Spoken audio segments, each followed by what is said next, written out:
भाई बहनों, जैसा कि हम सभी जानते हैं, कोरोना महामारी के इस समय में हम सभी प्रत्यक्ष कक्षा में उपस्थित नहीं रह सकते। इसलिए आपको ऑनलाइन क्लास के माध्यम से पढ़ाने का प्रयास किया जा रहा है। आज हम सभी सामाजिक विज्ञान विषय का अध्ययन करेंगे। इसके अंतर्गत भूगोल, इतिहास, नागरिक शास्त्र और अर्थशास्त्र विषयों का अध्ययन करते हैं। तो आज हम सभी कक्षा 9 के भूगोल विषय के अंतर्गत पाठ 1 भारत के आकार और स्थिति का अध्ययन करते हैं। इस पाठ के अंतर्गत हम सभी आज 5 बिंदुओं पर चर्चा करेंगे। पहला, भारत की ऐतिहासिकता। दूसरा, भारत की स्थिति। तीसरा, भारत का आकार। चौथा, भारत का विस्तार। और पांचवा, भारत एक उपमहाद्वीप के रूप में विश्व पटल पर कैसा दिखाई देता है। इन सभी पर चर्चा करेंगे। भारत की ऐतिहासिकता के अंतर्गत जैसा कि पुराणों में वर्णित है, उत्तरम यत् समुद्रस्य हिमाद्रेश्य च दक्षिणम वर्ष तद भारतम नाम यत्र संत। अर्थात उत्तर में हिमालय से लेकर दक्षिण में सिंधु महासागर तक अर्थात हिंदू महासागर तक जो क्षेत्र, जो भूखंड दिखाई देता है वह भारतवर्ष है। और यहाँ के लोग इसकी संतति हैं अर्थात संतान हैं। पुराणों के आधार पर इस भूमि को मां की संज्ञा दी गई है। अर्थात इस धरती के जो संतान हैं वो संतान इस धरती को मां के रूप में देखते हैं। भारत के अनेक नाम हैं, जैसे जम्बूद्वीप, भारतवर्ष, आर्यावर्त, हिंदुस्तान, इंडिया और भारत। इन सभी नामों पर हम चर्चा करते हैं। इन सभी नामों की चर्चा, इसमें अधिकांश नामों की चर्चा पुराणों में की गई है। इससे भी इसकी प्राचीनता सिद्ध होती है। जब विश्व के लोगों को कपड़ा पहनना नहीं आता था तो यहाँ कपड़े का आविष्कार हो गया था। जब विश्व के लोगों को लिखना नहीं आता था तो यहाँ वेद और पुराण लिख दिए गए। इससे भी इसकी ऐतिहासिकता सिद्ध होती है। सत्यनारायण व्रत कथा जब हम पढ़ते हैं तो उसमें भी जम्बूद्वीपे, आर्यावर्ते, भरतखंडे आदि नामों का उल्लेख मिलता है। जम्बूद्वीप अर्थात वर्तमान समय में जो जम्मू कश्मीर राज्य है उसकी सुंदरता विश्वविख्यात है। पहले भी उस क्षेत्र की सुंदरता विख्यात थी, इसलिए उस जम्मू द्वीप अर्थात जम्मू और कश्मीर जो वर्तमान राज्य है उसकी विशेषता के आधार पर इस क्षेत्र को पूरा जम्बू द्वीप कहा गया।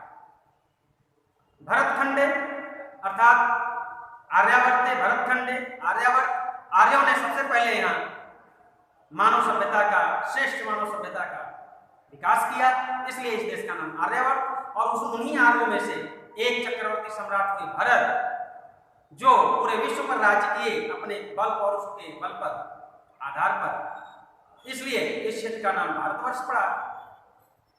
आगे के कालखंडों में जब यूनानी यहाँ आए, सिकंदर यूनान का शासक था, वो जब भारत में प्रवेश करता है तो पहले सिंधु नदी उसके मार्ग में पड़ती है। सिंधु नदी को यूनानियों ने इंडस नदी कहकर संबोधित किया और इस क्षेत्र को इंडिया कहा। उसी आधार पर, सिंधु नदी के आधार पर इस क्षेत्र को इंडिया नाम से संबोधित किया। आगे के कालखंड में ईरानी यहाँ आते हैं तो सा को हा बोलते हैं, सा का उच्चारण हा के रूप में करते हैं। इसलिए सिंधु नदी जब उनके मार्ग में पड़ती है तो उस सिंधु नदी को हिंदू नदी से संबोधित करते हैं। और इस क्षेत्र को यानी सिंधु नदी के आसपास के क्षेत्र को हिंदुस्तान कहकर संबोधित करते हैं और यहाँ के निवासियों को हिंदुस्तानी कहते हैं।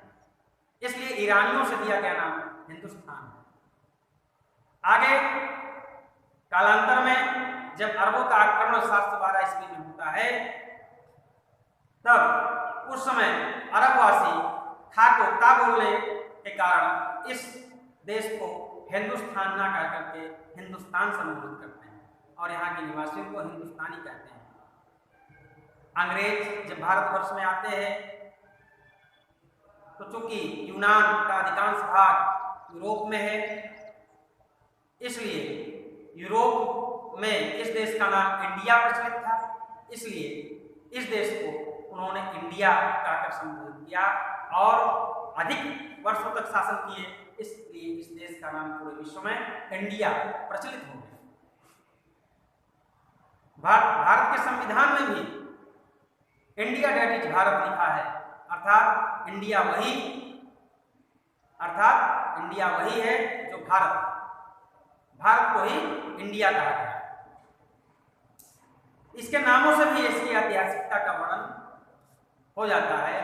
इसके बाद हम सभी भारत की स्थिति का वर्णन करेंगे, भारत की स्थिति के बारे में समझेंगे।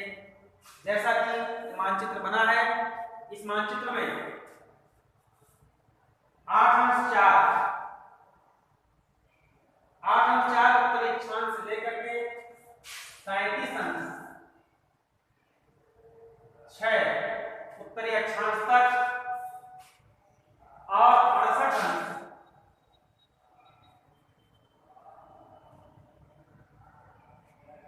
अंश 7 पूर्वी देशांतर से लेकर के 97 अंश 25 पूर्वी देशांतर के मध्य भारत स्थित है। ये ग्लोब हम देख रहे हैं, इस ग्लोब से के माध्यम से हम भारत की स्थिति, अक्षांशीय और देशांतरीय स्थिति को समझेंगे तो ठीक से समझ में आएगा। भारत इस ग्लोब में कहाँ है, इसको पहले हम सर्च करते हैं।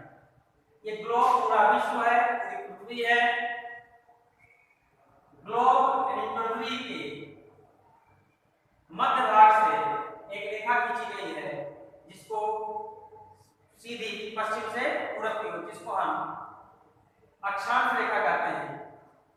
और जो बीच से, ग्लोब के बीच से जो रेखा गुजरती है, ये 0 अंश अक्षांश रेखा, प्रधान अक्षांश रेखा कहलाता है। इसके बाद इसके उत्तर में 90 अंश यानी 90 अक्षांश रेखाएं हैं और इसके दक्षिण में 90 है। दोनों मिलाकर के 180 अंश देशांतर 180 अंश अक्षांश रेखाएं होती हैं। 0 अंश अक्षांश रेखा से उत्तर उत्तरी गोलार्ध, 0 अंश अक्षांश रेखा से दक्षिणी गोलार्ध, और ये देख रहे हैं 0 अंश देशांतर रेखा। ये खड़ी रेखा है, खड़ी रेखा देशांतर रेखा कहलाती है, पड़ी रेखा अक्षांश रेखा कहलाती है। इस खड़ी रेखा के पूर्वी गोलार्ध, इस खड़ी रेखा की पश्चिमी गोलार्ध कहलाता है। भारत की स्थिति 8 अंश 4 उत्तरी अक्षांश से लेकर, तो 0 अक्षांश से आगे बढ़ेंगे 8 अंश 4 उत्तरी अक्षांश से लेकर के 37 अंश 6 इसको हम मानते हैं उत्तरी अक्षांश तक। 68 अंश 7 पूर्वी देशांतर 0 अंश से आगे पूर्वी देशांतर, 68 अंश पूर्वी देशांतर से लेकर के ये स्थिति, और 97 अंश 25 पूर्वी देशांतर के मध्य, ये भारत की स्थिति आएगी। इसी को हम यहाँ बड़े में कर सकते हैं। तो भारत की अक्षांशीय और देशांतरीय स्थिति 8 अंश 4 से लेकर के 37 अंश 6 उत्तरी अक्षांश तक, 68 अंश 7 पूर्वी देशांतर से लेकर के 97 अंश 25 पूर्वी देशांतर तक है। भारत का आकार, अगला है भारत का आकार। भारत चूंकि